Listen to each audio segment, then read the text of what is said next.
Hi, I'm Greg Crawford with the Friday News Dump, brought to you by World News Trust.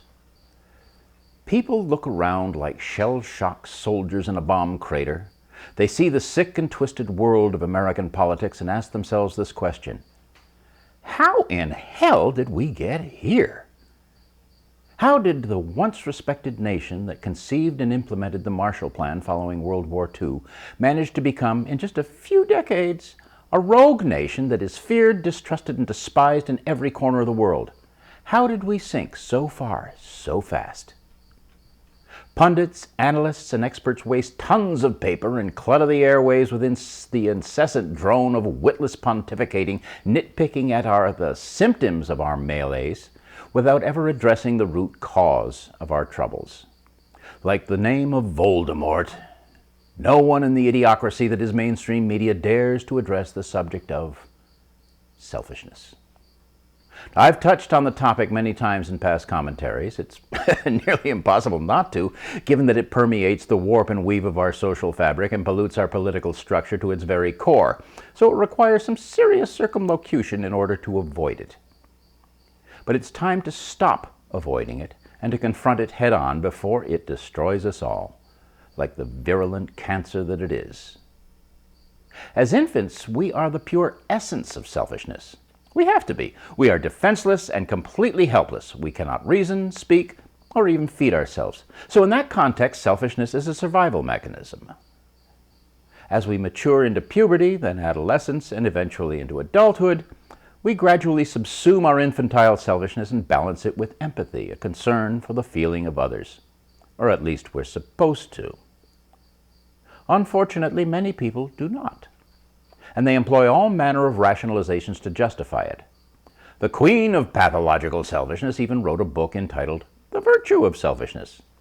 Her name was Elisa Rosenbaum, better known as Ayn Rand, one of the most diseased individuals ever to befoul planet Earth.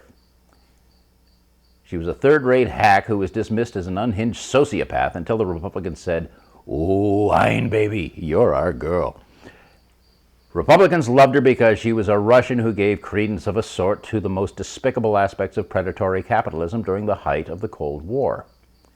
Rand Paul was baptized with her nom de plume, for Christ's sake. I guess Rosenbaum Paul just didn't have quite the same snappy ring to it. Most Republicans in Congress make her third-rate novels required reading for staff members. Atlas Shrugged and The Fountainhead are actually the same book, written twice, so repetitive are the plot lines. Ah, yes, Republicans in Congress. There have always been a few representatives in Congress that display staggering stupidity on a daily basis, and more than a few certifiable psychopaths.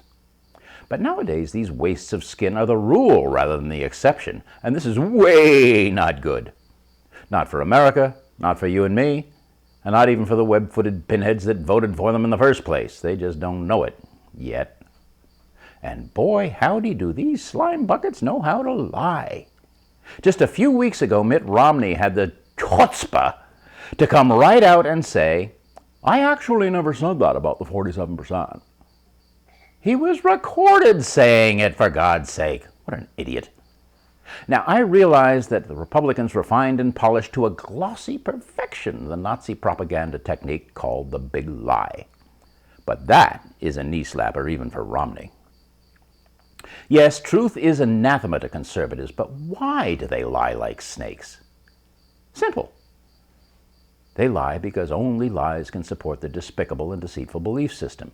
And that brings us back to our original topic: selfishness. One of the vilest reptiles that ever lived, one Henry Kissinger liked to call it enlightened self-interest. Boy, this waddling puddle of pig excrement actually won the Nobel Prize after bombing Laos and Cambodia back into the Stone Age. Now, what does that tell you about the Nobel judges? Nothing good, that's for sure. Republicans have tried for decades to justify pathological selfishness by institutionalizing it as a political philosophy. And then along came the Tea Party. They have completely recalibrated the standard for obscene selfishness, not to mention brazen and malicious deceit. These people screech about freedom, but passed the most invasive, restrictive, and draconian laws in recent history, violating the Constitution with tedious regularity and infringing on personal freedoms for everyone, even to the unbelievable point of violating a woman's right to manage her own reproductive health. Vaginal ultrasound, anyone? Teabaggers piously whine about democracy, but they don't even know the meaning of the word. The fundamental premise of democracy is compromise, and these clowns promise primary challenges against any Republican that even considers it. Speaker of the House John Boehner won't even utter the word.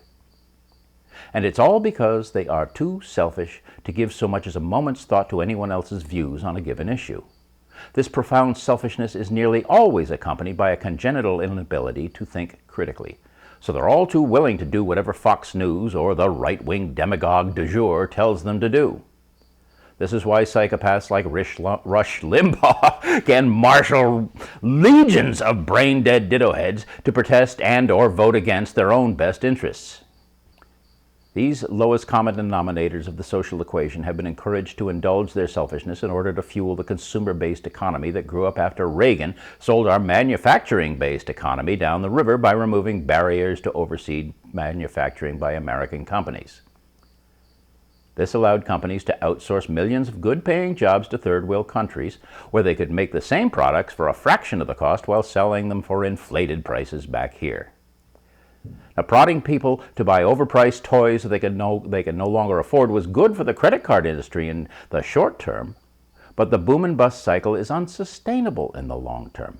And now the inevitable consequences of our selfishness are coming home to roost.